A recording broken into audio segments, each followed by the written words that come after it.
Hi guys, I have just flown in business class on a low-cost airline. Don't worry if it confused you, it confused me as well. Now, if you follow the channel, you'll know I've switched from the BA Executive Club and One World to Lufthansa Miles and More with Star Alliance for my new status chase in 2025.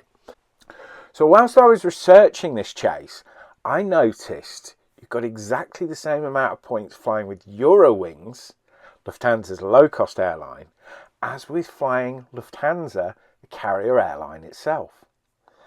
So I had to take a look at this oddity and duly booked a business class ticket from Manchester to Hamburg, and I paid £163 for it. Now, I could have actually booked it for about 145, 150, but I waited too long planning the whole trip together, and I only actually booked it 7 days before flying. But saying that, anything similar in business class, you're looking at a minimum of 250 and more likely over 300, so it was certainly low cost. But was it business class? Now, to answer that, I think we need a guide. What is a business class flight? Now, we're not dealing with long-haul lay flat beds and gourmet dining. This is a short-haul flight. So, as a comparison in my mind, I'm using British Airways, Club Europe and Lufthansa Business Class. Both I've flown numerous times. So here's my checklist. 1. Dedicated check-in for the business class traveller. 2. An increased luggage allowance. Not that I needed it on this trip, but it's got to be there. 3. Fast-track security. 4, with business class, remember, we need lounge access. 5, we also need priority boarding. If you can get priority boarding with Ryanair, you can certainly have priority boarding with a business class flight.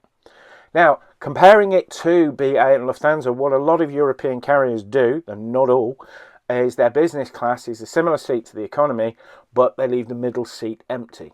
So we've certainly got to meet that requirement. 7, we need some food. You get fed in business class, so expect to be fed and watered. Now 8, it's a little bit of a personal thing, is slightly more attentive service. You know, you're in a smaller compartment, even if it's just separated by a curtain, so you should experience slightly more personal and attentive service.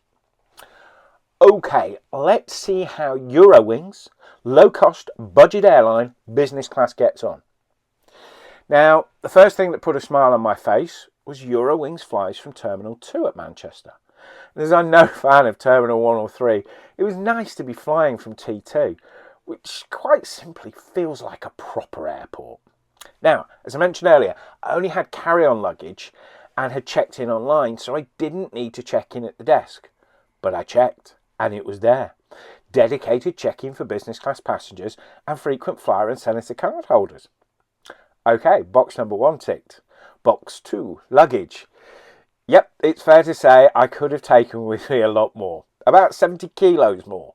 But the rest of my trip required travel light mode engaged, so it was very much surplus to requirements on this trip. Fast track. That's where it gets interesting.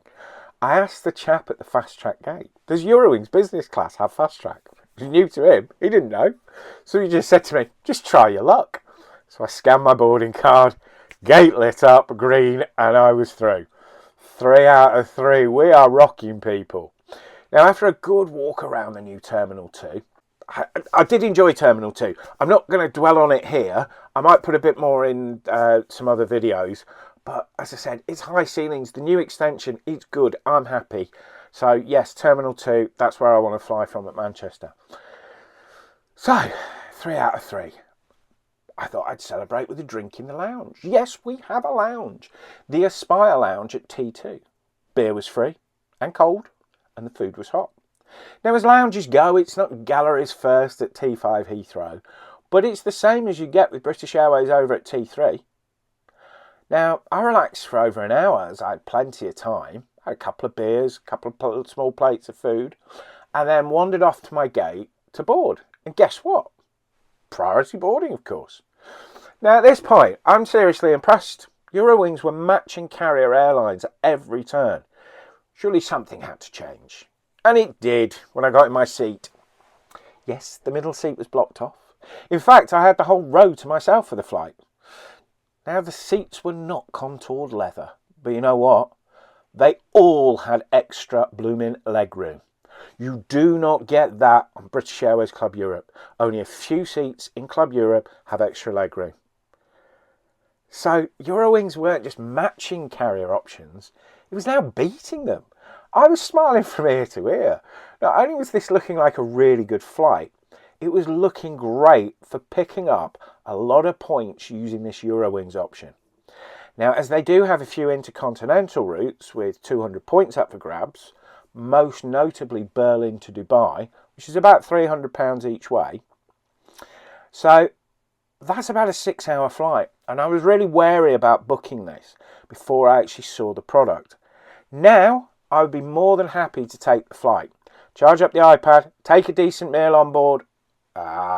A decent meal, he says. What's wrong with the food on board? Well, nothing for a low-cost budget airline, but it wasn't carrier standard. I've always enjoyed the Club Euro offerings with British Airways, whether a main meal on the longer flights, an afternoon tea on the shorter flights, or a quick breakfast. With BA, it does of course come with a drop or two of champagne. So this was going to be hard to beat, and they didn't beat it. It's the only slight failing, but I was fed. So what were the food offerings from Eurowings? Well, it was basically whatever you wanted from the onboard bistro menu. A snack, a drink, and a main meal. I put a chocolate bar in my bag for later, and I had a small bottle of wine. I wasn't really hungry on this short flight, but in the interest of science, I ordered a main. Travelling to Germany, I thought I would try something traditional. I mean, what's the worst that could happen? Did you see what I did then? Sometimes I frighten myself. It was great. I've had proper Wurstenfrieds in Berlin, and that's stunning. This was a bit of fun, and it was tasty, but it's exactly what you're seeing on the screen. Now, although it was a short flight, the crew offered another drink or snack, which I presumed, in the friendly manner that it was offered, was also included in the fare. Oh, friendly and attentive service. That's only 9 out of blooming 9.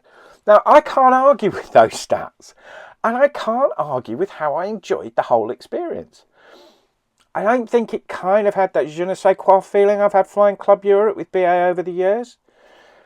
But there's no reason why, apart from the meal, it matched and even surpassed flying any carrier short haul I've flown. Well, with the exception of an A320 flight with Qatar. But is Eurowings a genuine business class product? I think it is. I really do think it is. You're getting an extra special seat. You're getting priority check-in, extra luggage, lounge access, priority boarding. It's all there. It's everything you want in a business class flight. Is it a low-cost budget airline? Kind of is, isn't it? So, after being impressed with their low-cost business class, there's only one thing to do, isn't there? Fly their economy, which is exactly what I did on my return.